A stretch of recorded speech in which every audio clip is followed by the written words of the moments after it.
This was a rare moment caught on camera. Hurricane storm surge as Ian slammed ashore. Time-lapse video shows how it buried a major boulevard in Fort Myers, Florida. Submerged under as much as 6 feet of water.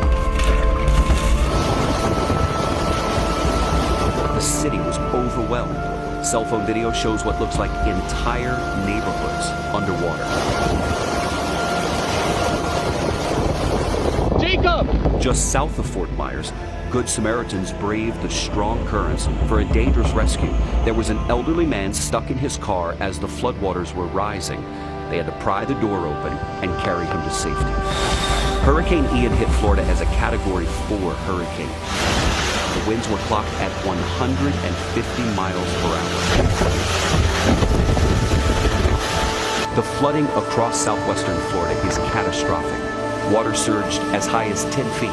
There could be billions of dollars in property damage. This is a powerful storm that should be treated like you would treat if a tornado was approaching. This is going to be a nasty, nasty day, 2 days. We're safe. That's all that matters. The family's safe. Some 2.5 million people were told you need to evacuate, but not everyone did.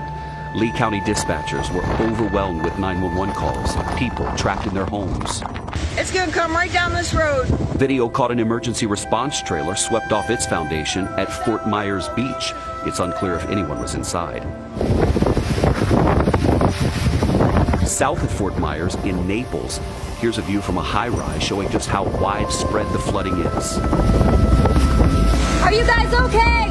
Firefighters waded through chest-deep water to rescue this woman, only to face problems of their own. Now we have a truck issue and the guys are pushing the truck out of the bay. They scrambled to salvage what they could from their fire trucks as water poured into the station. Overnight, more than 2.5 million Floridians lost power. Water facilities are struggling to keep up with demand, and some cities are telling people, please conserve water.